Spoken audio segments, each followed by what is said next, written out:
이선우는 침실 한가운데 서서 3일간의 출장에 필요한 모든 것을 이미 챙겨 넣은 열린 캐리어를 내려다보았다. 회색 비즈니스 정장, 여분의 아이보리색 블라우스, 서류 폴더, 최소한의 화장품이 담긴 파우치. 모든 것이 질서와 세세한 계획에 익숙한 사람에게 걸맞게 깔끔하게 정돈되어 있었다. 그녀는 33살이었고 그 세월 동안 대기업의 회계 전문가로 일하면서 딸을 돌보고 누구의 도움도 구하지 않고 집을 완벽한 상태로 유지하는 법을 터득했다. 시간을 효율적으로 관리하는 법을 배운 것이다. 박지훈은 침대 가장자리에 앉아 휴대폰으로 무언가를 넘겨보고 있었다. 그의 얼굴은 집중한 듯 보였다. 미간은 살짝 찌푸려지고 입술은 굳게 다물려 있었지만 이선우는 이미 오래전부터 사소한 표정 변화로 그의 기분 상태를 알아차리는 법을 익혔다. 지금 그는 평온한 가면 뒤에 애써 긴장을 감추고 있었다. 이선우의 남편은 37이라는 나이보다 젊어 보였다. 다부진 체격, 관자놀이에 희끗희끗한 새치가 살짝 섞인 잘 관리된 검은 머리, 그리고 작년에 받은 성과금으로 산 고가의 스위스 시계가 손목에 채워져 있었다. 그는 언제나 자신의 외모에 신경 썼다. 그것이 중견 관리자로서 경력의 중요한 부분이라고 생각했고 때로는 분수에 넘치게 옷과 액세서리에 돈을 쓰기도 했다. 다 챙겼어. 그가 화면에서 눈을 떼지 않은 채 물었다. 손가락이 센서 위를 빠르게 미끄러졌다. 응, 준비 다 됐어. 이선우가 캐리어 지퍼를 올리고 잠금 장치를 확인하며 대답했다. KTX 표도 출력했고 서류도 폴더에 다 넣었어. 부장님께 출장 명령서 결제도 받았고 KTX가 연착되지 않는다면 모레 저녁 9시쯤 돌아올 거야. 박지훈은 마침내 고개를 들어 아내를 바라보았다. 그의 시선에 무언가 말하려다 마지막 순간에 그 말을 삼키고 만 듯한 잡히지 않는 감정이 스쳐 지나갔다. 그는 자리에서 일어나 어깨를 펴고는 절제된 걸음으로 그녀에게 다가가 어깨를 감싸 안았다. 그 포옹은 의례적이고 거의 기계적이었으며 진정한 온기는 느껴지지 않았다. 당신은 잘하잖아. 언제나처럼 훌륭하게 해낼 거야. 그가 생기 없는 평탄한 목소리로 말했다. 당신은 믿을 수 있는 사람이라는 거 알아. 우리 집에서 제일 책임감 강한 사람이지. 이선우는 고개를 끄덕였지만 마음속 어딘가가 따끔했다. 마치 가느다란 바늘이 심장을 찌르는 듯한 기분이었다. 그 말들은 옳고 아름답게 들렸지만 진심이 담겨 있지 않았다.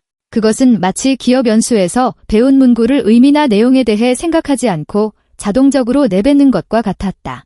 그녀는 그에게서 몸을 떼고 그 가면 뒤에 무엇이 숨겨져 있는지 알아내려는 듯 남편의 얼굴을 유심히 쳐다보았다. 박지훈은 미소 짓고 있었지만 그 미소는 어딘가 부자연스러웠다. 마치 전혀 다른 생각을 하는 사람처럼 보였다. 예나는 우리 엄마 댁에 있을 거지? 이선우가 답을 잘 알면서도 확인하고 싶어 물었다. 물론이지. 장모님께서 잘 돌봐주실 거야? 모든 게 다 잘 통제되고 있으니 걱정하지 마. 박지훈이 대답하고는 곧바로 다시 휴대폰에 코를 박았다. 이선우는 무겁게 한숨을 쉬며 익숙한 씁쓸함이 다시 차오르는 것을 느꼈다.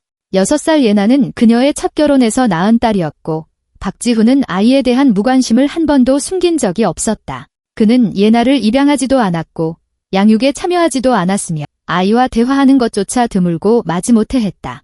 질문에는 단답형으로 대답하고 어떤 친밀한 접촉도 피했다.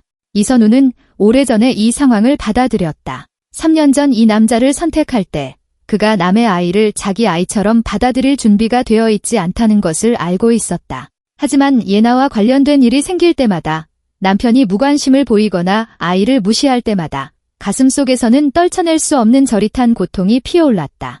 알았어. 기차 타면 도착해서 엄마한테 전화할게. 그녀는 식탁에서 갈색 가죽 가방을 집어들며 신분증이 들어있는지 확인하며 말했다. 박지훈은 아내를 역까지 데려다주기 위해 이미 현관에서 옷을 입고 있었다. 이선우는 모래색 가을 재킷을 입고 옷깃을 바로잡은 뒤 캐리어 손잡이를 잡고 남편을 향해 돌아섰다. 그는 청바지 주머니에 손을 넣은 채 너무 과장되고 긴장되어 부자연스러운 그 이상한 미소를 지으며 그녀를 보고 있었다. 그럼 이제 가볼까? 그가 물었다. 이선우는 고개를 끄덕이고 현관 의자에 잠시 앉았다가 일어섰다. 그들은 아파트를 나와 박지훈의 차가 기다리는 마당으로 향했다. 자주 고장 나긴 했지만 그의 충실한 동반자였던 15년 된 낡은 회색 세단이었다. 차에 올라 서울역으로 향했다. 길은 30분 정도 걸렸다. 역에서 남편은 트렁크에서 이선우의 캐리어를 꺼냈고 둘은 함께 승강장으로 향했다.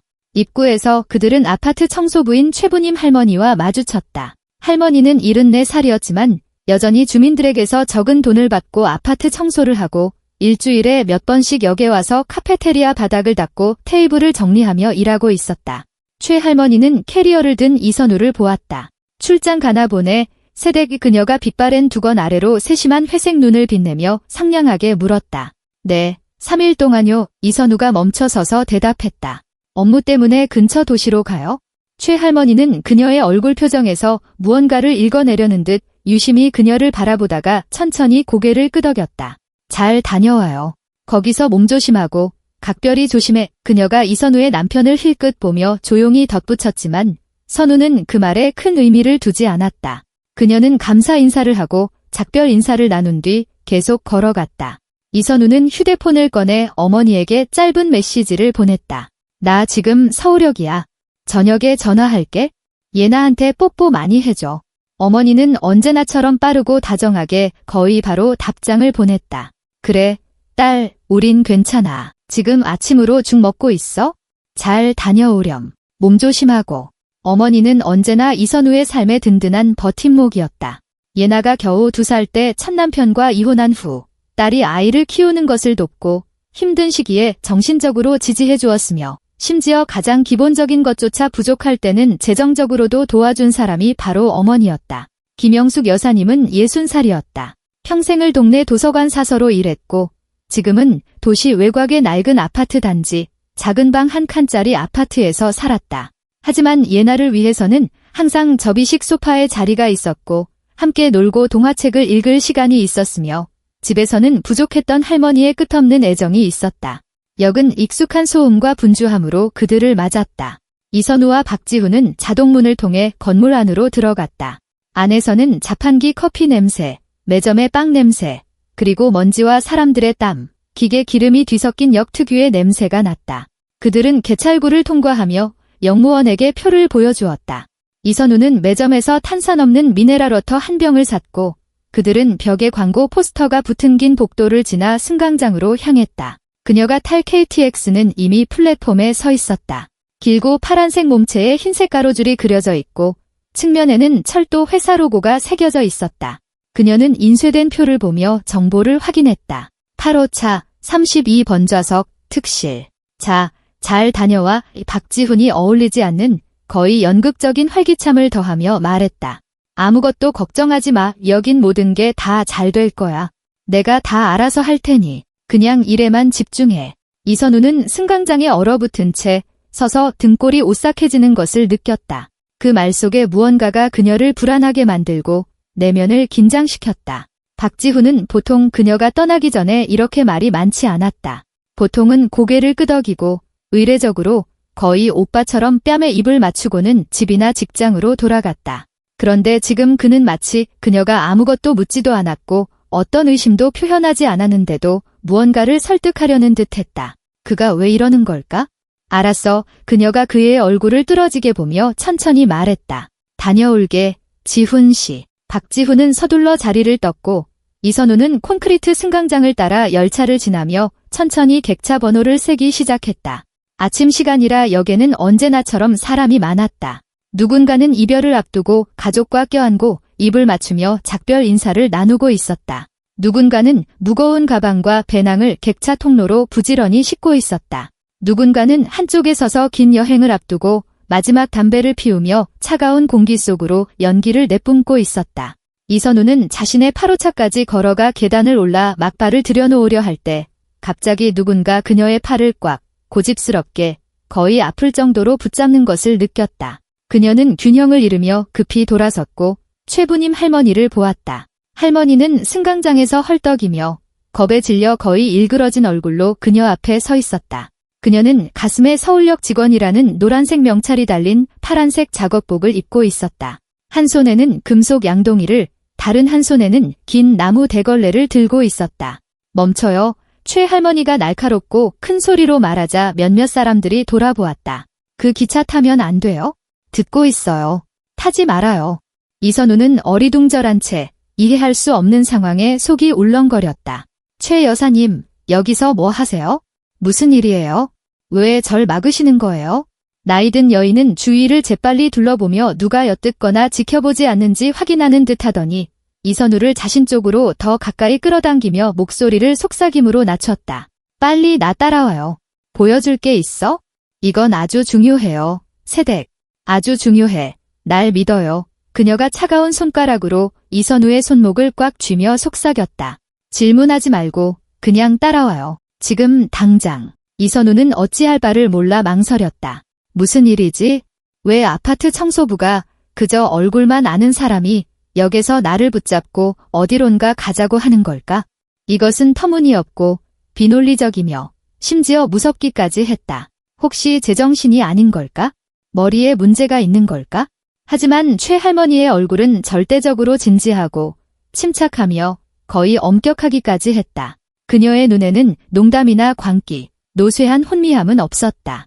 오직 확고한 결심과 어떤 불안감만이 있었다. 최 여사님, 제 기차가 15분 후에 떠나요. 이선우가 손을 빼내려 했지만 할머니는 꽉 잡고 있었다. 기차는 기다려줄 거야? 2시간 뒤에 또 있어? 하지만 내가 보여줄 건 기다려주지 않아. 이건 당신 개인의 일, 당신 인생에 관한 거야. 늦기 전에 빨리 가요. 최 할머니가 주장했고 그녀의 목소리에는 이선우가 갑자기 이것이 심각한 일임을 깨닫게 하는 확신이 담겨 있었다. 그녀는 이선우의 팔을 잡아 끌었고 이선우는 따라야 한다는 내면의 충동, 직감에 따라 객차 계단에서 다시 승강장으로 내려와 그녀를 뒤따랐다. 그들은 플랫폼을 따라 몇 개의 객차를 지나고 담배 피우는 남자들 무리를 돌아 측면 입구를 통해 역 본관으로 향했다. 어디로 가는 거예요? 이선우가 차갑고 끈적한 불안감이 속에서 차오르는 것을 느끼며 물었다. 카페테리아. 당신 남편이 있는 곳으로 최 할머니가 멈추거나 돌아보지 않고 짧게 대답했다. 이선우는 그 자리에 못 박힌 듯 멈춰섰다. 뭐라고요? 무슨 남편이요? 제 남편 지훈 씨요. 그는 절 배웅하고 집에 갔잖아요. 잘못 보신 거예요? 아니, 세댁의 최 할머니가 고개를 저으며 그녀를 향해 돌아섰다. 집에 가지 않았어. 이리로, 역으로 들어왔지? 내 눈으로 똑똑히 봤어. 어떤 여자랑 만나서 아주 중요한 얘기를 하고 있어? 어떻게 아세요? 그 사람을 미행이라도 하셨어요. 이선우가 여전히 상황을 믿지 못하며 불신에 차 물었다. 최 할머니는 그녀를 향해 돌아서서 똑바로 눈을 마주쳤다. 길고 진지하게 한치의 의심도 없이. 난 여기서 이 카페테리아에서 아침 저녁으로 일해. 바닥을 닦고 테이블을 치우고 카운터를 닦지. 그리고 방금 그가 들어와서 저쪽 구석 테이블에 앉았어. 5분 뒤에 젊은 여자가 그에게 다가왔고 그들은 지금까지 거기 앉아서 대화하고 있어. 난 그들이 무슨 얘기를 하는지 들었어. 그리고 당신도 그걸 들어야만 해. 당장 여인의 목소리에는 한치의 불확실함도 없었다. 이선우의 심장이 세차게 뛰기 시작했다. 그 고동이 관자놀이에서 울렸다. 그녀는 무슨 일이 일어나고 있는지 이해할 수 없었지만 한 번도 그녀를 실망시킨 적 없는 그 여자만의 직감이 이것이 심각한 일이라고 경고하고 있었다. 아주 심각한 일, 어쩌면 재앙과도 같은 일일지도 모른다. 좋아요. 그녀가 입안이 바싹 마르는 것을 느끼며 내뱉었다. 보여주세요. 그들은 측면 입구를 통해 역 건물로 들어가 지친 승객들이 앉아있는 플라스틱 의자가 놓인 넓은 대합실을 가로질렀다. 카페테리아는 대합실 구석에 위치한 작은 공간으로 10여 개의 둥근 테이블과 진열장이 있는 긴 카운터가 있었고 갓 내린 커피 향과 빵 냄새가 섞여 풍겼다. 사람들이 꽤 많았다. 누군가는 여행 전에 아침을 먹으며 샌드위치를 급히 삼키고 종이컵에 담긴 커피를 마시고 있었다. 누군가는 출발 전 시간을 때우며 탄산음료를 마시고 있었다. 최 할머니는 입구에 멈춰 서서 문을 잡고는 실내 구석을 향해 고개를 까딱했다. 저기, 보여요. 창가 저 테이블. 이선우는 눈을 가늘게 뜨고 바라보다가 발밑에 땅이 꺼지는 듯한 느낌에 얼어붙었다. 김이 서린 창가 구석 테이블에 박지훈이 앉아 있었다. 그녀는 그를 바로 알아보았다. 똑같은 시계, 똑같은 재킷, 똑같은 자세. 그의 맞은편에는 긴 검은 머리를 포니테일로 묶고 빨갛게 부은 눈을 한 30대쯤의 젊은 여자가 앉아 있었다. 그녀는 방금까지 운 것이 분명했다. 얼굴은 부어 있었고 손에는 구겨진 휴지가 들려 있었다. 이선우는 더 자세히 보고 그녀를 알아보았다. 박지훈의 여동생, 박서현이었다. 서현이 여기서 역에서 뭘 하고 있는 거지? 왜 울고 있는 거지? 그리고 가장 중요한 것은 왜 박지훈은 아내에게 모든 것이 잘 통제되고 있다고 말하고 집에 갔어야 할 시간에 그녀와 비밀리에 만나고 있는 걸까? 최할머니가 조용히 거의 속삭이듯 말했다. 이제 내가 대걸레랑 양동이를 들고 그들 가까이 다가가서 그 테이블 옆바닥을 닦는 척할게요. 아무도 청소부한테는 신경 쓰지 않을 테니까. 당신은 여기 입구에 서서 기다려요. 그럼 다 알게 될 거예요. 모든 게 제자리를 찾을 테니. 이선우는 목이 메어 한마디도 할 수 없는 채로 말없이 고개를 끄덕였다. 할머니는 비눗물이 담긴 회색 금속 양동이와 긴 대걸레를 들고 박지훈과 박서현이 앉아있는 테이블을 향해 천천히 느긋하게 홀을 가로질러 갔다. 이선우는 남편이 자신을 보지 못하도록 넓은 기둥 뒤에 숨어 입구에 서 있었다. 무슨 일이지? 왜 남편은 내 얼굴에 대고 거짓말을 하는 걸까? 그는 뭘 숨기고 있는 걸까? 무슨 비밀을? 그리고 눈물을 흘리는 서현은 무슨 관련이 있는 걸까? 영원처럼 느껴졌던 몇 분 후 최할머니가 돌아왔다. 그녀의 얼굴은 어두웠고 입술은 굳게 다물려 있었다. 그녀는 이선우의 팔꿈치를 단단한 손으로 잡고 역 앞 광장이 보이는 큰 창가 옆 빈 테이블로 데려갔다. 앉아요. 그녀가 나지막하지만 단호하게 명령했다. 내가 그들의 대화를 휴대폰에 녹음했어요. 지금 들려줄게요. 마음 단단히 먹어요. 녹음했다고요? 이선우가 의자에 주저앉으며 되물었다. 어떻게요? 왜요? 최할머니는 파란 작업복의 깊은 주머니에서 낡은 케이스의 휴대폰을 꺼내 투박한 손가락으로 작은 버튼을 천천히 눌렀다.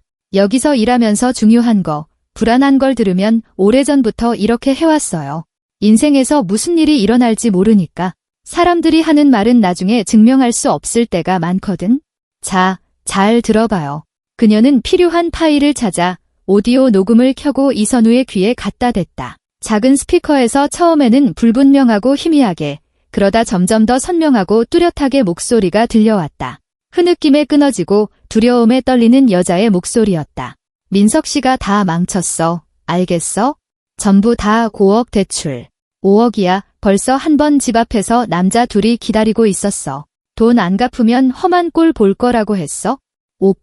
오빠가 대출받지 않으면 우리 끝장이야. 이게 무슨 뜻인지 알아? 그 사람들 농담하는 거 아니야?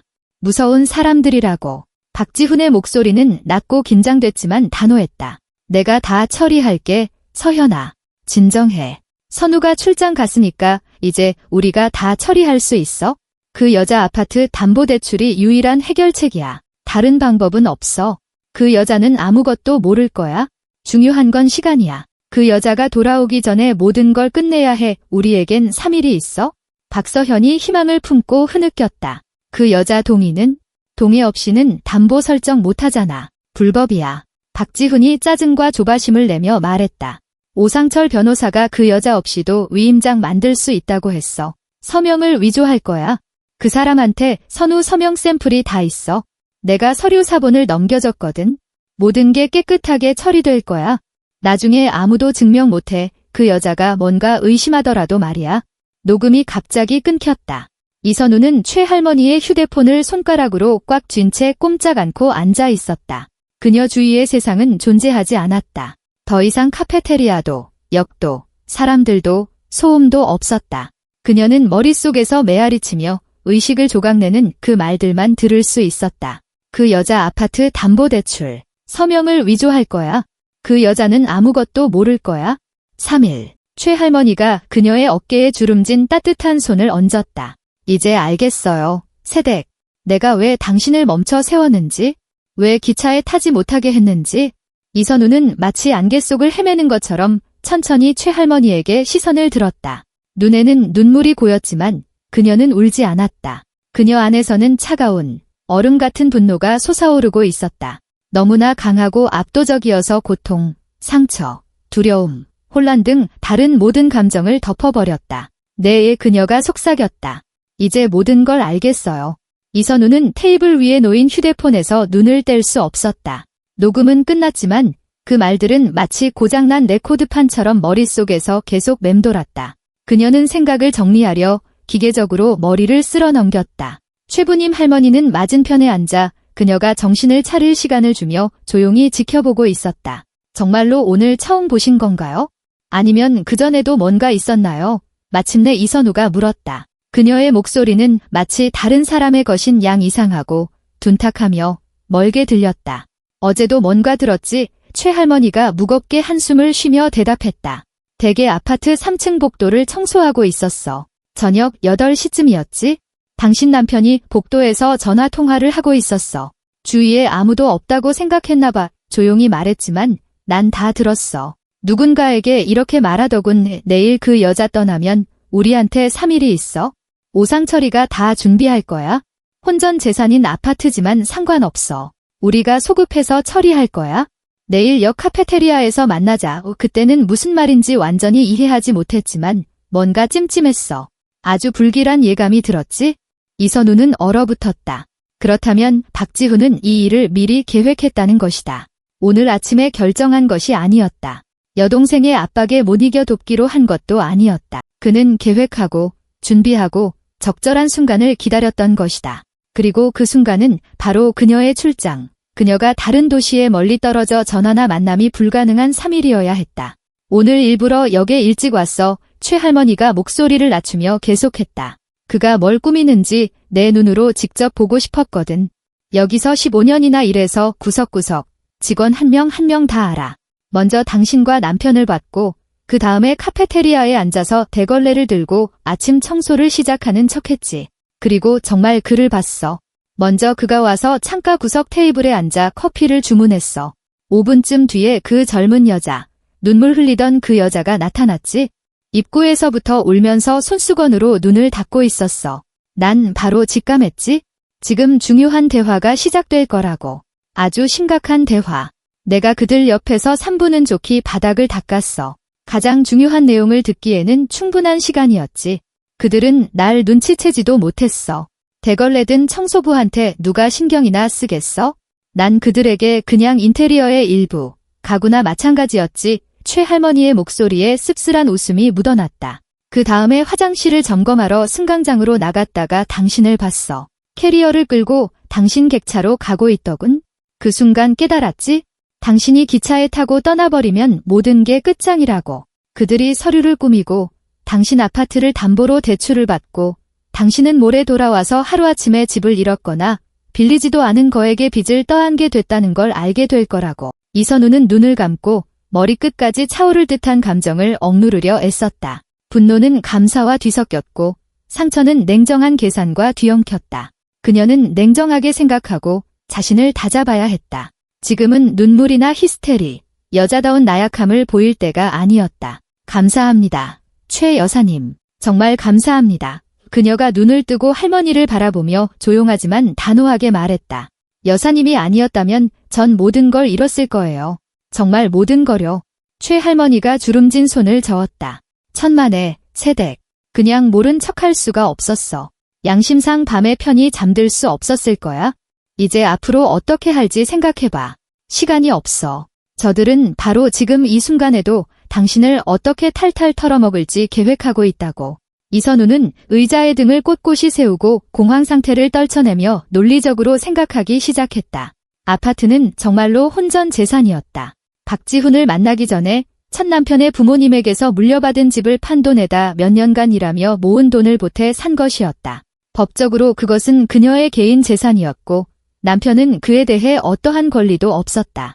하지만 그가 서류를 위조하고 오상철이라는 가짜 변호사를 통해 담보를 설정하려 했다면 형식적으로는 모든 것이 합법적으로 보일 수 있었다.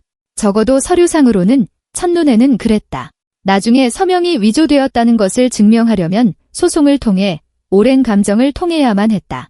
그것은 시간과 큰돈, 신경 소모를 의미했고 아무런 보장도 없었다. 저 사람들 사진을 찍어야겠어요. 이선우가 가방에서 휴대폰을 꺼내며 단호하게 말했다. 그리고 혹시라도 중요한 말을 더하면 동영상으로 녹화해야겠어요. 증거를 많이 모을수록 저한테 유리할 테니까요. 똑똑하네. 잘 생각했어. 최부님 할머니가 격려하듯 고개를 끄덕였다. 좋아. 내가 다시 그들 가까이 다가갈 테니 당신은 여기 기둥 뒤에 서서 휴대폰으로 전부 다 찍어. 단, 들키지 않게 조심해야 해요. 들키면 모든 게 수포로 돌아가. 이선우는 자신의 스마트폰을 꺼내 카메라를 켜고 배터리가 충분한지 확인했다. 손은 여전히 배신하듯 떨렸지만 그녀는 감정을 억지로 통제했다. 최부님 할머니는 의자에서 일어나 작업복을 매만지고 다시 대걸레와 양동이를 손에 들고는 다리가 아픈 노인들이 걷는 것처럼 천천히 어기적거리며 홀을 가로질러 저쪽 구석 테이블로 다시 향했다.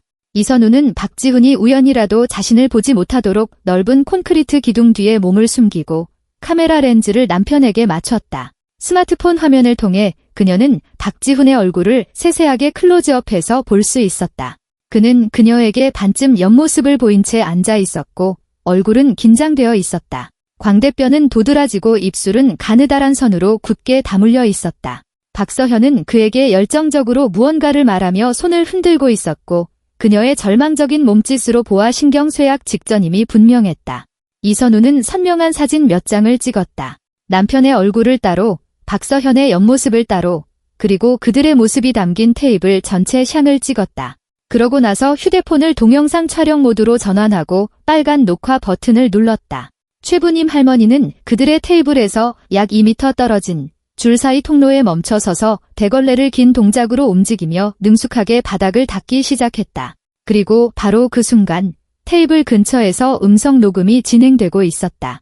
박서현이 흐느낌과 격련적인 숨소리 사이로 한탄했다. 민석 씨가 그랬어. 우리한테 일주일밖에 없다고. 최대 일주일. 그 후에는 돈 받으러 올 거고 그때는 뭘 해도 늦을 거래. 나 어떡해. 오빠. 우린 아무것도 없어. 한 달 전에는 차까지 팔아서 다른 대출 이자를 막았어. 월세 사는데 내일 돈도 없어. 곧 길거리로 쫓겨날 거야. 박지훈이 절제된 그러나 짜증 섞인 목소리로 말했다. 울지 마. 정신 차려. 내가 다 해결된다고 했잖아. 오늘 저녁에 오상철이랑 이 변호사 만나. 그 여자가 부동산 담보대출 전문이야. 그 사람들 라인이 여기저기 다 있어. 서류, 계약서, 위임장 다 준비해 줄 거야. 내일 아침에 은행에 신청서 내고 모레 돈 받으면 돼. 5억이면 민석 씨 빚 다 갚기에 충분해. 박서현이 휴지로 코를 닦으며 말했다. 충분해. 조금 남을 거야. 오빠가 우리 가족을 구하는 거야. 우리를 빚쟁이들한테서 구해주는 거라고. 그 사람들 진짜 무서운 사람들이야. 사채업자들. 돈 안 갚으면 민석 씨 불구로 만들겠다고 했어? 아니면 나를. 무서워. 너무 무서워. 박지훈이 차갑게 말했다. 아무것도 무서워하지 마. 중요한 건 선우가 제 시간에 아무것도 모르게 하는 거야. 그 여자가 돌아왔을 땐 이미 서류는 처리됐고 돈은 이체된 후일 거야. 물론 난리를 치겠지만 그 여자가 뭘 어쩌겠어? 아무것도 못해. 아파트는 담보로 잡혀 있을 거고 대출금 갚기 전에는 되찾을 수 없어. 갚는 건 우리가 아니라 그 여자가 하게 만들 거야. 내가 그렇게 할 거야. 최부님 할머니는 계속해서 음성을 녹음했다. 박지훈의 모든 말이 녹음되었다. 바로 그때 박지훈과 박서현의 테이블로 40대쯤 되어 보이는 단정한 회색 정장에 안경을 쓴 남자가 다가왔다.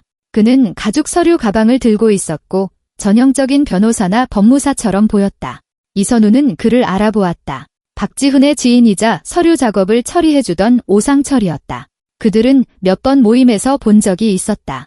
오상철은 테이블에 앉아 서류 가방을 열고 서류 폴더를 꺼냈다. 다 준비됐습니다. 그가 사무적인 톤으로 말했다. 박지훈 씨 명의의 위임장, 아파트 처분을 허가하는 내용입니다. 담보계약서, 소유자 동의서, 이선우 씨 서명은 제가 오늘 저녁에 하겠습니다. 좋은 샘플이 있습니다. 내일 아침에 은행에 제출합니다. 모레면 계좌로 돈이 들어올 겁니다. 이 변호사가 이미 아파트 감정평가서를 준비했습니다. 시세 8억. 은행에서 담보로 6억까지는 내줄 겁니다. 충분하십니까? 박지훈이 고개를 끄덕였다. 충분하고도 남아. 서현아, 들었지? 모든 게 계획대로 되고 있어? 박서현이 감사함에 흐느꼈다. 감사합니다. 오상철 변호사님, 고마워. 오빠, 우리를 살려주시는 거예요. 오상철이 피식 웃었다. 구해주는 데는 그만한 대가가 따르는 법이죠. 제 수임료 2천만 원입니다. 나중에 잊지 말고 주십시오. 이선우는 계속해서 촬영하며 모든 얼굴, 모든 몸짓을 기록했고 최부님 할머니는 소리를 녹음했다. 오상철은 테이블에 서류를 펼쳐놓고 박지훈에게 몇몇 항목을 보여주며 손가락으로 줄을 따라 짚었다. 모든 것이 평범하고 일상적으로 보였다. 카페에서의 평범한 업무 미팅. 다른 손님들은 아무도 그들에게 신경 쓰지 않았다. 그러나 그곳에서는 이선우의 운명, 그녀의 집, 그녀의 미래, 그녀의 아이의 미래가 결정되고 있었다. 최부님 할머니는 그들의 테이블 근처 바닥 청소를 마치고 천천히 돌아왔다. 이선우는 동영상 녹화를 끄고 휴대폰을 주머니에 넣었다.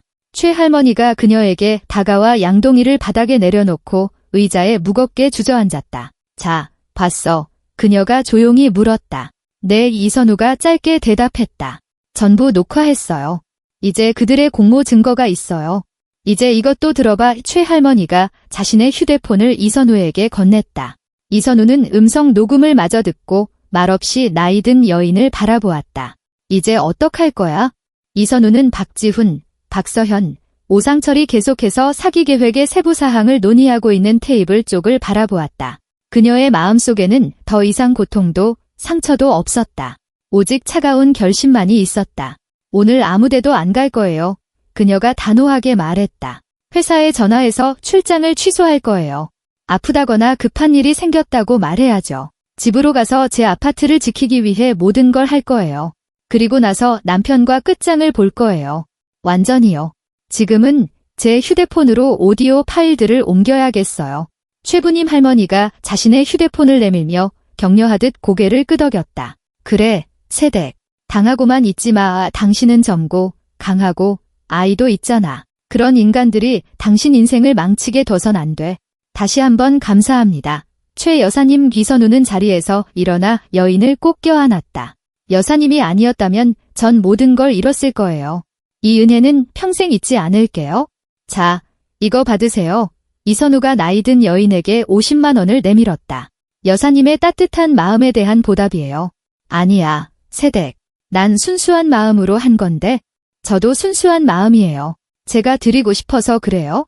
최 할머니는 고개를 끄덕이고 마지못해 지폐를 주머니에 넣었다. 가봐, 아가씨. 시간이 없어. 빨리 움직여. 최 할머니가 답으로 그녀의 손을 꽉 쥐었다. 이선우는 고개를 끄덕이고 그동안 옆에 세워두었던 캐리어를 들고 재빨리 카페테리아를 나섰다. 그녀는 뒤돌아보지 않고 대합실을 가로질러 역 앞 광장으로 나와 멈춰서서 휴대폰을 꺼냈다. 가장 먼저 해야 할 일은 부장님께 전화해서 상황을 설명하는 것. 그 다음은 아파트를 지키는데 도움을 줄 변호사를 찾는 것. 그리고 반드시 법무사에게 서류 위조 가능성을 경고하는 것이었다. 그녀는 상사의 번호를 눌렀다. 세 번째 신호음 끝에 전화가 연결되었다. 여보세요. 이 부장님. 이선우입니다. 출장을 취소해야겠습니다. 급하게요. 아주 심각한 개인적인 사정이 생겼습니다. 그녀의 목소리는 속이 부글부글 끓고 있었음에도 불구하고 차분하고 자신감 있게 들렸다. 부장님은 시기가 좋지 않고 불편하다며 불만스럽게 투덜거렸지만 결국 다음 주로 미팅을 연기하는데 동의했다. 이선우는 감사를 표하고 전화를 끊었다. 그리고 택시를 잡아 관할 법률 상담소 주소를 댔다. 그곳에서 앞으로 어떻게 행동해야 할지에 대한 첫 번째 조언을 얻을 수 있을 것이다. 차에 오르며 그녀는 마지막으로 역 건물을 돌아보았다. 저기 어딘가 카페테리아에 1시간 전만 해도 그녀의 남편이었지만 이제는 적이자 배신자가 된 사람이 앉아 있었다. 그리고 그녀는 그를 용서할 생각이 없었다. 절대로. 택시는 차들 사이를 헤치며 도시를 달렸고 이선우는 뒷좌석에 앉아 미친 듯이 상황을 곱씹었다. 최부님 할머니의 오디오 녹음 파일과 자신이 찍은 동영상이 휴대폰에 있었다. 하지만 이것만으로 충분할까? 박지훈을 막을 증거가 충분할까? 그녀는 인터넷 브라우저를 열고 남편의 불법 행위로부터 혼전 재산을 보호하는 방법에 대한 정보를 찾기 시작했다. 화면에 기사가 연이어 떠올랐다. 이선우는 핵심을 파악하며 빠르게 읽었다. 혼전 재산인 아파트는 법적으로 오직 그녀의 소유다. 그녀의 공증된 동의 없이는 누구도 이 재산을 담보로 잡을 수 없다. 서명 위조는 형법 제231조에 따른 형사범죄다. 부동산 사기는 제347조. 이 모든 것은 실형을 받을 수 있는 심각한 범죄 구성 요건이었다. 그녀는 어머니에게 전화했다. 김영숙 여사님은 두 번째 신호음 끝에 받았다. 딸, 벌써 기차 탔니? 그녀의 차분한 목소리가 들렸다. 아니요, 엄마. 저 안 갔어요. 문제가 생겼어요. 심각한 문제요. 이선우는 어머니를 미리 놀라게 하지 않으려 애써 평정을 유지하며 말했다. 무슨 일이야? 김영숙 여사님의 목소리에 즉시 불안감이 서렸다. 지훈 씨가 자기 여동생 부부빚 갚으려고 제 동의 없이 제 아파트를 담보로 잡으려 했어요. 5억이요. 우연히 알게 됐어요. 이선우는 역에서 있었던 일을 간략하게 설명했다. 전화기 저편에서 긴 침묵이 흘렀다. 그러다 어머니가 조용히 숨을 내쉬었다. 난 항상 그 사람한테 뭔가 이상한 점이 있다고 느꼈어. 하지만 내가 행복한 줄 알고 입 다물고 있었지? 선우야, 우리 집으로 와. 예나랑 여기서 지내면서 해결될 때까지 있어? 아니요, 엄마. 전 집으로 갈 거예요. 먼저 변호사한테, 그 다음에 법무사한테, 그리고 집으로요. 서류상으로 아파트를 보호해야 해요. 예나는 제가 상황을 정리할 때까지 하루 이틀만 더 엄마 집에 있게 해주세요. 이선우는 단호했다. 알겠다. 하지만 조심하고 1시간마다 전화해. 내가 괜찮은지 알아야 하니까 어머니는 단호하게 말했고 이선우는 그 지지에 감사함을 느꼈다. 그들은 작별 인사를 했다. 택시가 낮은 법률 상담소 건물 앞에 멈췄다. 이선우는 기사에게 요금을 지불하고 캐리어를 끌고 안으로 들어갔다. 접수처에는 차례를 기다리는 몇몇 사람들이 앉아 있었다. 그녀는 단정한 정장 차림의 중년 여성인 접수원에게 다가갔다. 안녕하세요. 가족법과 주택법 관련해서 긴급 상담이 필요합니다. 아주 중요한 일이에요. 이선우가 말했다. 접수원이 컴퓨터를 들여다보았다. 30분 후에 시간이 비네요. 강지영 변호사님이요. 기다리실 수 있겠어요? 네, 물론이죠. 이선우는 접수처의 딱딱한 소파에 앉아 휴대폰을 꺼냈다. 카페테리아에서 찍은 동영상을 다시 보았다. 화질은 괜찮았고 얼굴은 알아볼 수 있었다. 그녀는 모든 파일을 자신의 이메일로 보내고 클라우드 저장소에도 복사해 두었다. 위험을 감수할 수는 없었다. 휴대폰을 잃어버리거나 고장 나더라도 증거는 남아야 했다. 30분은 고통스러울 정도로 길게 느껴졌다.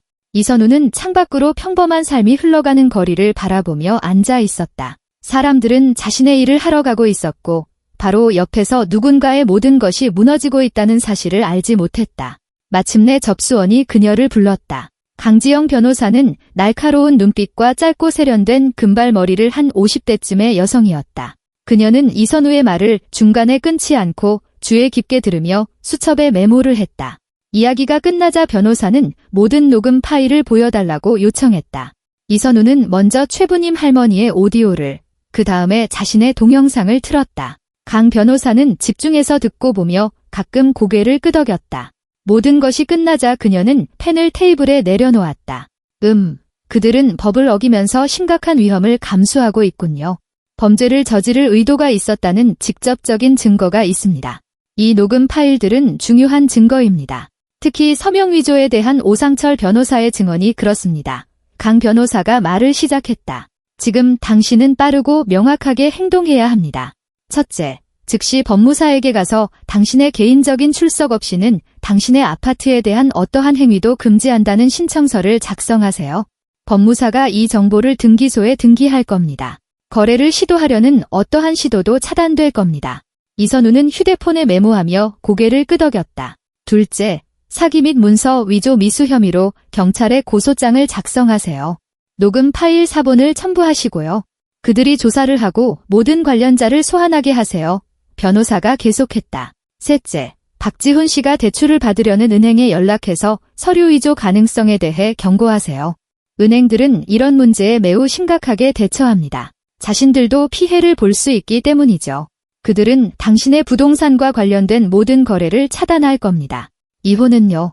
얼마나 빨리 할 수 있을까요? 이선우가 물었다. 양측이 동의하면 한 달 안에 가능합니다. 박지훈 씨가 반대하면 절차가 3개월까지 길어질 수 있습니다.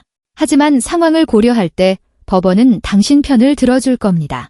당신은 첫 결혼해서 낳은 아이가 있고 아파트는 혼전 재산입니다. 정황상 공동 재산은 없는 것 같고요. 강 변호사는 자신감 있게 말했다. 지금 중요한 것은 아파트를 보호하고 남편의 범죄 행위를 기록하는 것입니다. 이것이 이혼 소송에서 당신에게 엄청난 이점을 줄 겁니다. 이선우는 안도감을 느꼈다. 명확한 행동 계획이 생겼다. 정말 감사합니다. 상담료는 얼마인가요? 그녀가 지갑을 꺼내며 물었다. 30만 원입니다. 법정 대리가 필요하시면 연락 주세요. 제가 당신 사건을 맡겠습니다. 강 변호사가 명함을 건넸다. 이선우는 돈을 지불하고 다시 한번 감사 인사를 한 뒤 사무실을 나왔다. 다음 목적지는 법무사 사무소였다. 그녀는 여기서 2블록 떨어진 가장 가까운 법무사 사무소를 찾아 바퀴 달린 캐리어를 끌고 빠르게 걸어갔다. 윤미숙 법무사는 상황의 시급함을 듣고 대기 없이 그녀를 맞아주었다. 설명을 들은 그녀는 미간을 찌푸렸다. 이건 터무니없는 일이군요. 안타깝게도 이런 사례가 점점 더 많아지고 있습니다. 남편들이 아내 동의 없이 재산을 처분하려는 거죠. 지금 바로 신청서를 작성하고 등기소에 금지 등기를 넣겠습니다. 이 이후에는 어떤 법무사도 당신의 출석과 신분증 없이는 당신의 아파트 거래를 인증할 수 없을 겁니다. 절차는 20분 정도 걸렸다. 이선우는 신청서에 서명했고 법무사는 도장을 찍고 즉시 전자등기 시스템으로 정보를 전송했다. 됐습니다. 이제 당신의 아파트는 보호됩니다. 누군가 서류를 위조하려 해도 시스템이 자동으로 거래를 차단할 겁니다. 윤 법무사가 도장이 찍힌 신청서 사본을 이선우에게 건네며 말했다. 이선우는 마음의 짐이 덜어지는 것을 느꼈다. 첫 번째이자 가장 중요한 단계가 끝났다. 감사합니다. 만약 남편이 이미 절차를 시작했다면, 예를 들어 오늘 저녁에요. 그녀가 물었다. 당신이 직접 법무사 사무소에 출석하지 않는 한 아무것도 할 수 없습니다. 그리고 금지 등기가 된 후에는 더더욱 가짜 위임장도 소용없을 겁니다. 시스템이 모든 서류를 온라인으로 확인하거든요. 법무사가 설명했다. 이선우는 사무소를 나오며 힘이 솟는 것을 느꼈다. 아파트는 보호되었다. 이제 경찰서로 가야 했다. 그녀는 택시를 잡아 관할 경찰서 주소를 댔다. 경찰서에서는 바로 접수해주지 않았다. 1시간 정도 기다려야 했다. 마침내 40대쯤의 당직 형사가 그녀를 사무실로 불렀다. 이선우는 상황을 자세히 설명하고 녹음 파일을 보여주었다. 형사는 오디오를 주의 깊게 듣고 동영상을 본 뒤 고개를 끄덕였다. 상황이 명확하군요. 범죄 구성 요건이 명백합니다. 사기 미수, 공모, 문서 위조 계획. 고소장을 작성하세요. 저희가 사건을 접수하고 모든 피의자를 소환 조사하겠습니다. 그가 그녀에게 서식 용지를 내밀었다. 이선우는 30분 이상 고소장을 작성하며 모든 사실을 꼼꼼하게 기술했다. 이름과 주소를 명시하고 USB에 담긴 녹음 파일 사본을 첨부했다. 형사는 서류를 받아 접수 대장에 기록하고 고소장 접수증을 발급해 주었다. 3일 내로 조사를 진행하겠습니다. 아마 형사사건으로 입건될 겁니다. 당신 남편, 그의 여동생, 그리고 이 오상철이라는 변호사는 조사를 받게 될 겁니다. 문서 위조 준비 사실이 확인되면 최대 5년의 징역형에 처해질 수 있습니다. 형사가 엄격하게 말했다. 이선우는 고개를 끄덕였다. 박지훈이 불쌍하지 않았다. 그가 스스로 선택한 길이었다. 경찰서를 나오자 그녀는 완전히 지쳐버린 것을 느꼈다. 감정, 스트레스, 여러 기관을 뛰어다닌 것, 이 모든 것이 몇 시간 만에 그녀에게 쏟아졌다. 시계를 보니 벌써 오후 3시쯤이었다. 이제 집으로 가서 박지훈을 기다릴 시간이었다. 집에 있는 그녀를 보면 그가 얼마나 놀랄까. 택시는 15분 만에 그녀를 아파트 입구까지 데려다 주었다. 이선우는 자신의 층으로 올라가 아파트 문을 열고 안으로 들어갔다. 모든 것이 아침과 똑같았지만 고요함이 숨막히게 느껴졌다. 그녀는 침실로 들어가 캐리어를 바닥에 던지고 침대에 앉았다. 휴대폰이 진동했다. 박지훈에게서 온 메시지였다.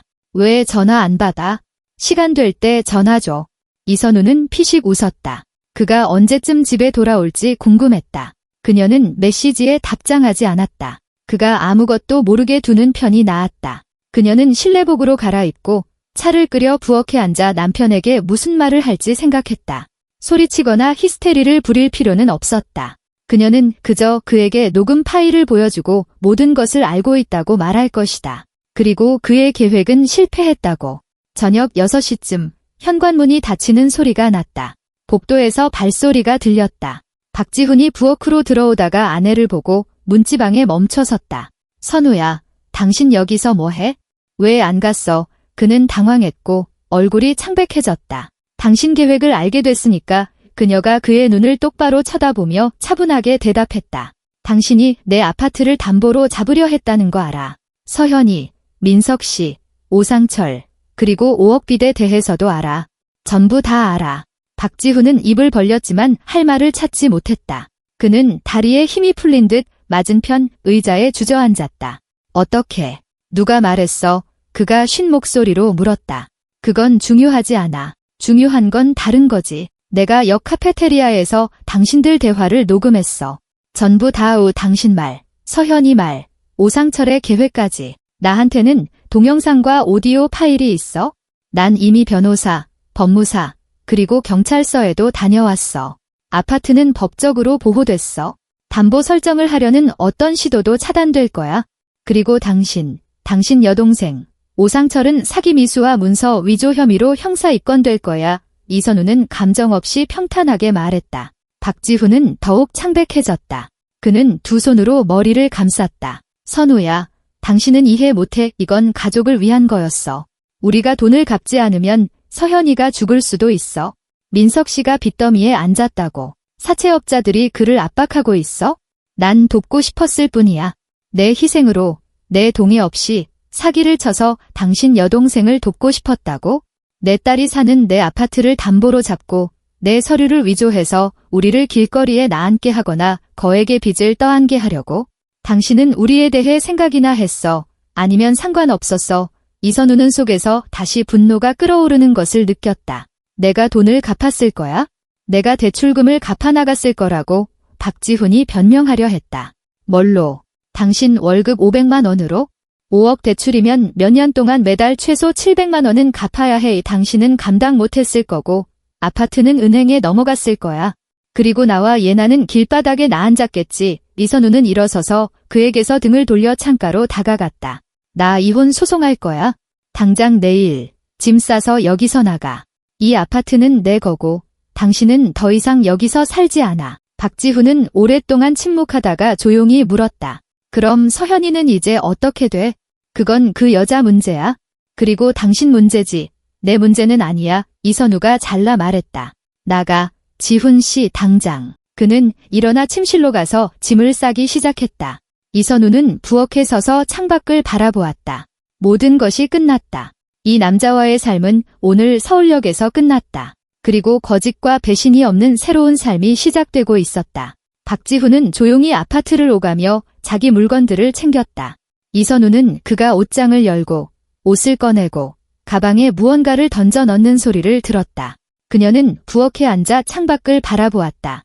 유리창 너머로 서서히 어두워지고 있었다. 가을 저녁은 일찍 찾아왔고 도시는 이미 불을 밝히기 시작했다. 휴대폰이 진동했다. 박서현에게서 온 메시지였다. 선우 씨 방금 오빠한테 연락받았어요. 모든 게 취소됐다고. 제발 제 말 좀 들어주세요. 우린 정말 도움이 필요해요. 민석 씨가 곤경에 처했어요. 사채업자들이 협박해요. 우린 가족이잖아요. 서로 도와야죠. 정말 이해 못하시겠어요? 이선우는 메시지를 읽고 휴대폰을 내려놓았다. 답장할 생각은 없었다. 가족. 무슨 가족? 그들은 그녀를 등치고 집을 빼앗고 서류를 위조하고 범죄를 저지르려 해놓고 이제 와서 이해를 구하고 있었다. 아니, 그녀는 이 미친 짓에 동참하지 않을 것이다. 몇 분 후, 더 집요한 메시지가 또 왔다. 너무 이기적으로 구시네요. 당신 때문에 사람들이 다칠 수도 있어요. 우리 좀 생각해주세요. 이선우는 속에서 분노가 치솟는 것을 느꼈다. 그녀는 재빨리 답장을 썼다. 서현 씨, 당신 부부가 5억 빚을 진 건 당신들 문제지 제 문제가 아니에요. 지훈 씨는 제 동의 없이 제 아파트를 담보로 잡으려 했고 서류를 위조하려 했어요. 그건 범죄예요. 전 경찰에 고소했어요. 변호사나 알아보시죠. 그리고 다시는 저한테 연락하지 마세요. 그녀는 전송 버튼을 누르고 박서현의 번호를 차단했다. 박지훈이 어깨에 큰 여행 가방을 메고 손에 비닐봉지를 든 채 침실에서 나왔다. 그의 얼굴은 잿빛이었고 수척했다. 그는 부엌 문가에 멈춰 서서 아내를 바라보았다. 나 정말 지금 당장 갈 곳이 없어. 그가 조용히 말했다. 소파에서 하룻밤만 자면 안 될까? 내일 아침에 어머니 댁으로 갈게. 이선우가 고개를 저었다. 아니, 지금 나가. 어머니께 전화하면 받아주실 거야? 아니면 호텔을 잡든가? 난 상관없지만 여기서 단 하룻밤도 더 머물 수 없어. 선우야, 내가 화난 건 알지만 우리 3년 동안 같이 살았잖아. 당신이 내 딸을 무시하고 그 아이의 삶에 참여하지 않다가 결국에는 당신 여동생을 위해 우리 미래를 파괴하기로 결심한 3년 말이지. 이선우가 그를 향해 돌아서며 말을 잘랐다. 당신은 뭘 하는지 알고 있었어. 계획하고 준비하고 기회를 엿봤지. 이건 압박에 의한 충동적인 결정이 아니야. 이건 의식적인 배신이라고. 나가, 지훈 씨, 지금 당장. 그는 몇 초 더 서 있다가 몸을 돌려 출구로 향했다. 현관문이 쾅 닫히고 이선우는 혼자 남았다. 그녀는 억눌렀던 감정으로 온몸이 긴장되는 것을 느끼며 숨을 내쉬었다. 울고 싶고 소리치고 싶고 그릇을 깨고 싶었지만 그녀는 스스로를 허락하지 않았다. 버텨야 했다. 무너지면 안 됐다. 그녀는 휴대폰을 들고 어머니에게 전화했다. 엄마, 저 집에 왔어요. 지훈 씨는 나갔어요. 제가 내쫓았어요. 그녀는 애써 침착하게 말했다. 다행이다. 딸, 정말 잘했어. 몸은 괜찮니? 김영숙 여사님의 목소리에 걱정이 묻어났다. 피곤해요. 정신적으로 지쳤지만 버티고 있어요. 아파트는 지켰고 경찰에 고소장도 냈어요. 내일부터 이혼 서류 준비 시작할 거예요. 이선우는 계획의 항목들을 나열하며 기계적으로 말했다. 우리 집에 와. 예나가 너에 대해 묻고 있어? 딸이랑 같이 있으면 기분 전환도 될 거야. 어머니가 제안했다. 아니요, 엄마. 오늘은 혼자 있고 싶어요. 정신 좀 차려야겠어요. 내일 예나 데리러 갈게요. 엄마가 예나를 아주 많이 사랑하고 곧 만날 거라고 전해주세요. 그들은 작별 인사를 했다. 이선우는 휴대폰을 테이블에 내려놓고 침실로 들어갔다. 방은 엉망이었다. 옷장은 열려 있고 옷가지들은 흩어져 있었으며 옷걸이들이 바닥에 뒹굴었다. 박지훈은 서두르며 뒷정리를 하지 않고 나갔다. 그녀는 체계적으로 정리를 시작했다. 자신의 옷을 다시 개어 넣고 그가 입고 간 자질구레한 것들은 쓰레기통에 버렸다. 옷장 선반 위에는 서류 상자가 놓여 있었다. 이선우는 그것을 열고 혼인신고서를 꺼냈다. 그것을 바라보았다. 등록일, 도장, 서명. 3년 전 그녀는 이것이 영원할 것이라고, 박지훈이 든든한 버팀목이자 신뢰할 수 있는 파트너가 될 것이라고 믿었다. 얼마나 큰 착각이었던가. 휴대폰이 다시 진동했다. 모르는 번호로부터 온 메시지였다. 이선우 씨, 오상철입니다. 만나서 상황을 논의할 수 있을까요? 경찰이나 소란 없이 평화롭게 해결할 수 있다고 생각합니다. 전화 주세요. 이선우는 피식 웃었다. 박지훈이 이미 공범에게 계획이 실패했다고 알렸고 이제 변호사가 사건을 무마하고 협상하려 드는 모양이었다. 그녀는 답장을 썼다. 오상철 씨, 카페테리아에서 당신의 대화를 녹음했습니다. 당신이 제 서명 위조를 논의하는 동영상이 있습니다. 이건 형사 범죄입니다. 고소장은 이미 경찰에 제출됐습니다. 조사받을 준비나 하시고 다시는 저한테 연락하지 마세요. 보내고 나서 그 번호도 차단했다.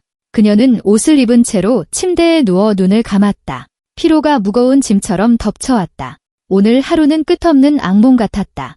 역, 카페테리아, 녹음, 변호사, 법무사, 경찰, 박지훈과의 대면. 이 모든 것이 몇 시간 만에 일어났지만 마치 영겁의 시간이 흐른 것 같았다. 그녀는 서류를 든 박지훈, 눈물을 흘리는 박서현, 돈을 요구하는 낯선 사람들 같은 단편적인 이미지로 가득한 불안한 잠에 빠져들었다. 이선우는 전화벨 소리에 잠에서 깼다. 이미 아침이었고 창밖은 햇살이 비치고 있었다. 그녀는 수화기를 잡았다. 어머니였다. 딸, 괜찮니? 밤새 걱정했어. 김영숙 여사님의 목소리는 불안했다. 괜찮아요, 엄마. 그냥 피곤해서요. 이제 일어나서 씻고 이혼 서류 준비 시작해야죠. 이선우는 침대에서 일어나 손으로 얼굴을 문질렀다. 예나가 너랑 통화하고 싶어 해. 물론이죠. 바꿔주세요. 아이의 목소리가 들렸다. 엄마, 언제 와? 할머니가 쿠키 구웠어. 엄마 것도 남겨놨어. 이선우는 눈에 눈물이 차오르는 것을 느꼈다. 이 목소리를 위해, 이 작은 소녀를 위해 그녀는 온 세상과 싸울 준비가 되어 있었다. 곧 갈게, 우리 아가. 엄마가 오늘 저녁에 데리러 갈 거야? 우리 같이 있을 거야. 그녀가 부드럽게 말했다. 지훈이 아저씨도 같이 있어? 아니, 지훈이 아저씨는 더 이상 우리랑 같이 살지 않아. 하지만 괜찮아. 우리 둘이서도 잘 지낼 수 있잖아. 그렇지. 응, 나 오히려 좋아.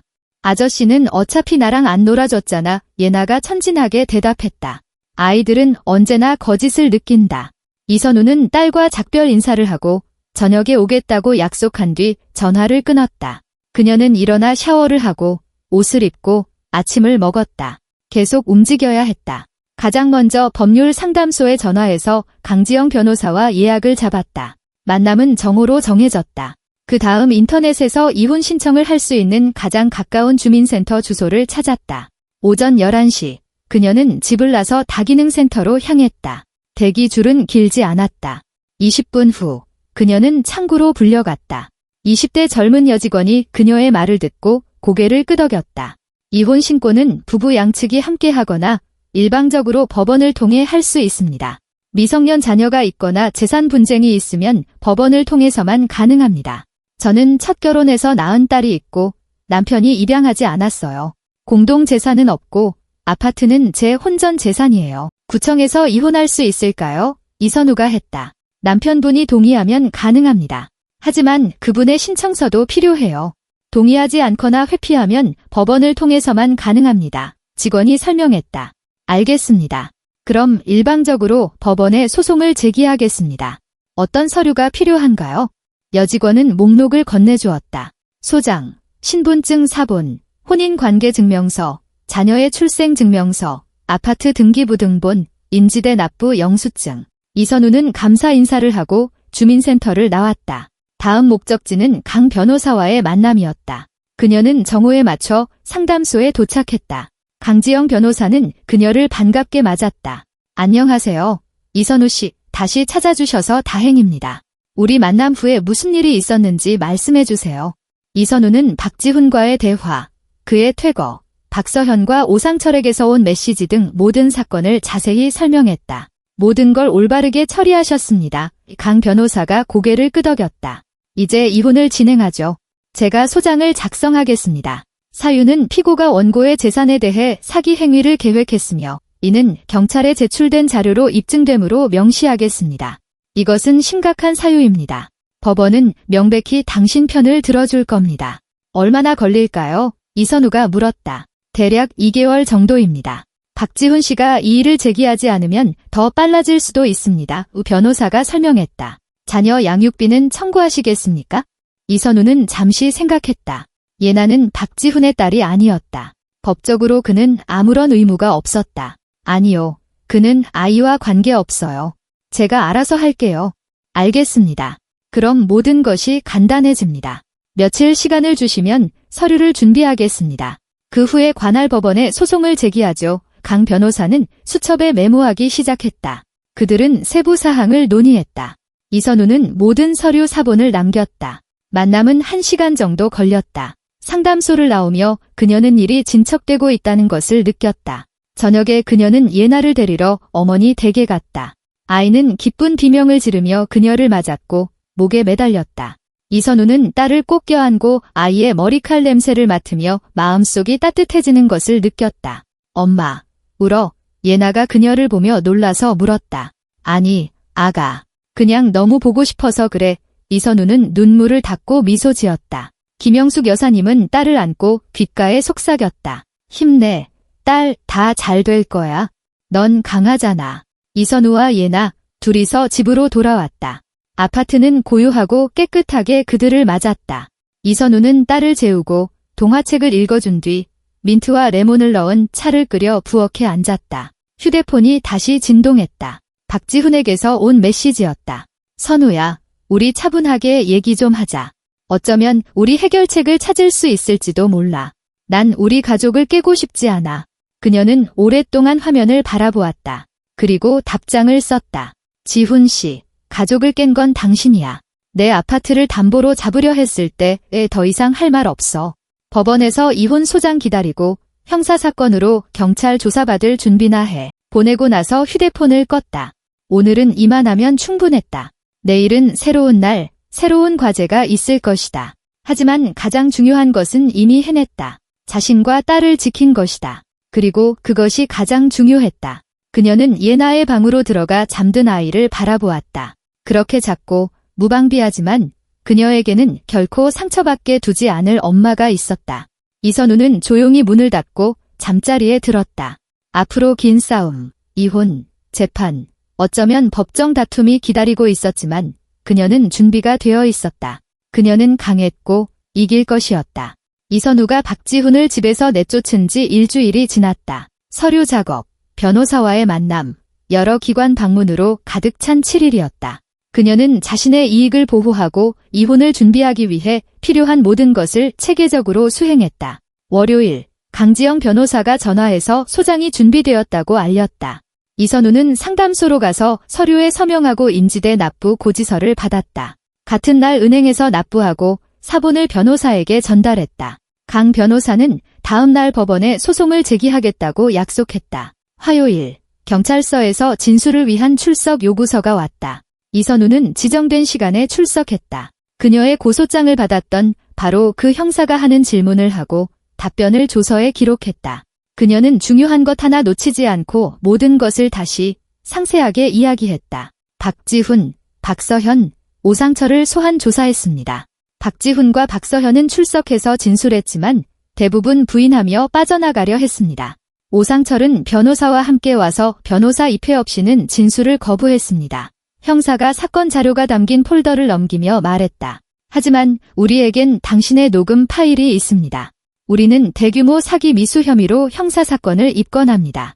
이선우는 고개를 끄덕였다. 승리감은 없었고 오직 차가운 만족감만 있었다. 정의가 회복되고 있었다. 그들에게 어떤 처벌이 내려지나요? 그녀가 물었다. 최대 6년의 징역형입니다. 하지만 범죄가 미수에 그쳤다는 점을 고려하면 아마도 집행유예나 사회봉사 명령을 받을 가능성이 높습니다. 법원의 판단에 따라 다릅니다. 형사가 설명했다.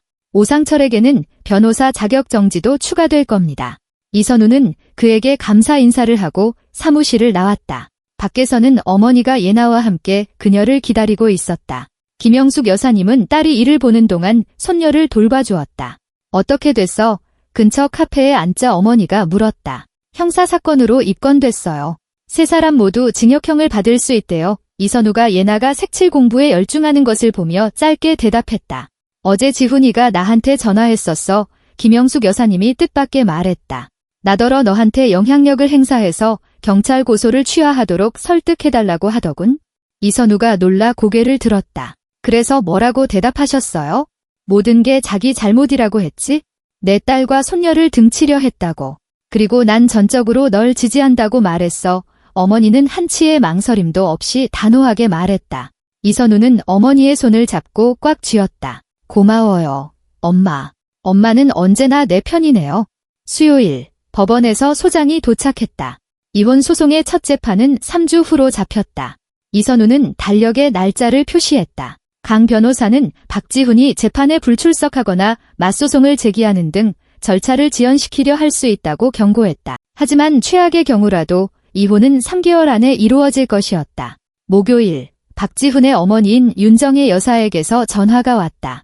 그녀는 조심스럽게 받았다. 선우야, 나다. 그녀는 나이 든 여인의 목소리를 들었다. 시어머니였다. 이선우는 긴장했다. 그들은 거의 만난 적이 없었다. 관계는 서먹했다. 윤정혜 여사는 예나를 결코 받아들이지 않았다. 아들이 아이 딸린 여자와 엮여서 실수했다고 생각했다. 안녕하세요, 어머님. 무슨 일이세요?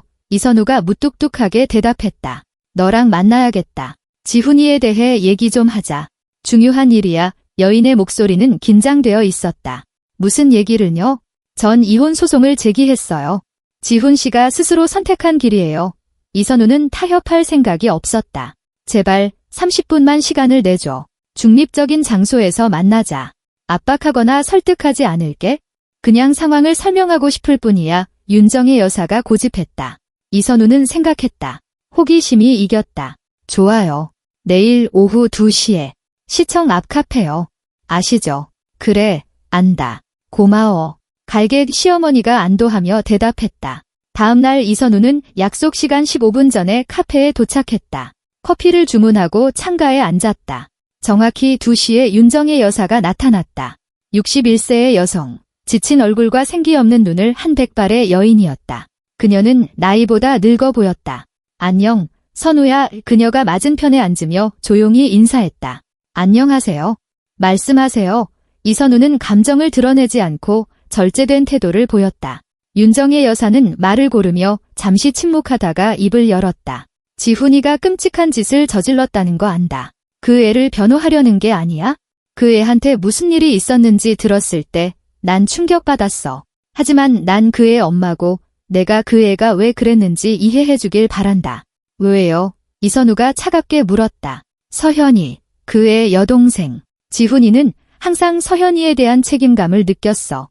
15년 전 그 애들 아빠가 돌아가셨을 때 지훈이가 서현이의 버팀목이 되어줬지?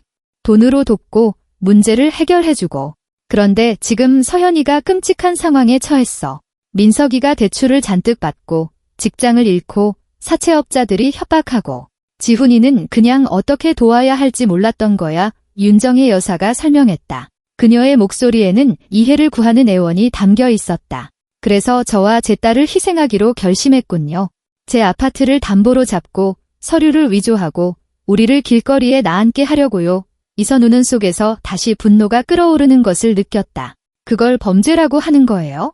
그리고 여동생에 대한 어떤 사랑도 그런 짓을 정당화할 수 없어요? 알아, 내 말이 맞아. 하지만 제발 그 애를 망치지 말아줘. 형사사건은 그의 인생을 망가뜨릴 거야. 직장을 잃고 평판도 잃겠지. 이제 37살이야. 내가 기회를 준다면 모든 걸 바로잡을 수 있어. 윤정혜 여사가 그녀를 애원하듯 쳐다보았다. 그의 문제에 저는 책임이 없어요. 그가 스스로 이 상황을 만들었어요. 전 경찰 고소를 취하할 생각이 없습니다. 이선우가 단호하게 대답했다. 어머님, 힘드신 건 알지만 아드님은 저를 배신했어요. 제 인생을 망가뜨리려 했고요. 제가 왜 그를 동정해야 하죠? 시어머니는 고개를 숙였고 이선우는 그녀의 뺨을 타고 눈물이 흐르는 것을 보았다. 내 말이 맞다. 시간 빼둬서 미안하다. 그녀가 자리에서 일어나며 속삭였다. 이선우는 그녀가 떠나는 것을 말없이 지켜보았다. 나이든 여인이 안쓰러웠지만 자신의 결정을 바꿀 정도는 아니었다. 2주 후 첫 재판이 열렸다. 이선우는 강 변호사와 함께 출석했다. 박지훈은 변호사 없이 혼자 나타났다. 그는 수척하고 살이 빠져 보였다. 옷이 헐렁하게 맞았다. 판사가 소장을 낭독하고 피고에게 청구에 동의하는지 물었다. 박지훈은 오랫동안 침묵하다가 조용히 말했다. 동의합니다. 이혼에 이해 없습니다. 판사가 고개를 끄덕였다. 재산 분할에 대해 양측 이견 있습니까? 없습니다. 재판장님, 이 강 변호사가 대답했다. 아파트는 원고의 혼전 재산입니다. 다른 공동 재산은 없습니다. 자녀는 원고의 첫 결혼 자녀이며 피고는 입양하지 않았습니다. 피고, 이 사실을 확인합니까? 판사가 박지훈에게 물었다. 네, 확인합니다. 그는 거의 들리지 않게 말했다. 판사는 법에 따라 양측에 한 달간의 숙려 기간을 주었다. 박지훈은 이 일을 제기하지 않았다. 법정을 나오며 이선우는 복도에서 그와 마주쳤다. 그는 멈춰 서서 그녀를 바라보았다. 선우야, 미안해. 내가 바보였어. 그가 조용히 말했다. 그녀는 무심한 눈빛으로 그를 쳐다보았다. 사과는 아무것도 바꾸지 못해. 지훈 씨, 당신은 당신의 진짜 모습을 보여줬고 난 평생 그걸 잊지 못할 거야. 그는 고개를 끄덕이고 옆으로 비켜섰다. 이선우는 거리로 나왔고 그곳에서 어머니가 예나와 함께 그녀를 기다리고 있었다. 한 달 후 그들의 결혼은 공식적으로 파기되었다. 이선우는 이혼 확인서를 받았다. 그녀는 그것을 서류 상자에 넣고 뚜껑을 닫았다. 한 장이 끝났다. 새로운 장이 시작되었다. 박지훈, 박서현, 오상철에 대한 형사사건은 순조롭게 진행되었다. 6개월 후 재판이 열렸다. 세 사람 모두에게 징역 2년, 집행유예가 선고되었다. 오상철은 3년간 변호사 업무 자격이 정지되었다. 박지훈은 어머니의 방 2칸짜리 아파트로 이사했다. 직장도 옮겨야 했다. 너무 멀어서 통근하기 힘들었다. 이전보다 월급이 절반인 작은 회사의 매니저로 취직했다. 박서현과 김민석은 계속해서 빚쟁이들을 피해 다녔다. 자주 이사를 했고 지금은 지인의 집에서 살고 있었다. 김민석은 여전히 안정적인 직장을 구하지 못했다. 박서현만 일했다. 이선우는 딸 예나와 함께 자신의 아파트에 남았다. 그녀는 계속 일하고 아이를 키우고 새로운 삶을 꾸려나갔다. 박지훈이 없으니 더 편해졌다. 가족인 척 연기하고 예나에 대한 그의 무관심을 참을 필요가 없었다. 최부님 할머니는 계속해서 그들의 아파트와 역에서 청소부로 일했다. 이선우는 자주 그녀를 만났고 항상 인사하고 감사했다. 할머니는 그저 손을 저을 뿐이었다. 괜찮아, 세댁. 난 그냥 해야 할 일을 했을 뿐이야. 양심상 모른 척할 수 없었어. 어느 날 이선우는 그녀에게 과자 상자와 하늘색의 새롭고 따뜻한 작업복을 가져다 주었다. 최 여사님, 받아주세요. 여사님은 제 인생을 구해주셨어요. 여사님이 아니었다면 전 모든 걸 잃었을 거예요. 그녀가 선물을 건네며 말했다. 최부님 할머니는 감사히 선물을 받았다. 고마워요, 아가씨. 딸 잘 키우고 난 두 사람을 위해 기도할게. 몇 달이 흘렀다. 이선우는 겪었던 스트레스에서 점차 회복되었다. 그녀는 다시 자신과 자신의 결정을 신뢰하는 법을 배웠다. 남자의 지지 없이도 혼자서 모든 것을 해낼 수 있다는 것을 깨달았다. 예나는 엄마와 할머니의 사랑에 둘러싸여 행복하게 자랐다. 가끔 이선우는 그날 아침 역에서 최부님 할머니가 그녀의 팔을 붙잡고 기차에 타지 못하게 했던 순간을 생각했다. 만약 그녀가 떠났다면 어떻게 되었을까? 박지훈은 대출을 받고 아파트를 담보로 잡고 그녀는 파괴된 삶으로 돌아왔을 것이다. 아마도 집을 잃고 아이와 함께 길거리에 나앉았을지도 모른다. 하지만 그녀는 제 시간에 자신을 지키고 범죄를 막고 자신의 재산과 존엄성을 지켰다.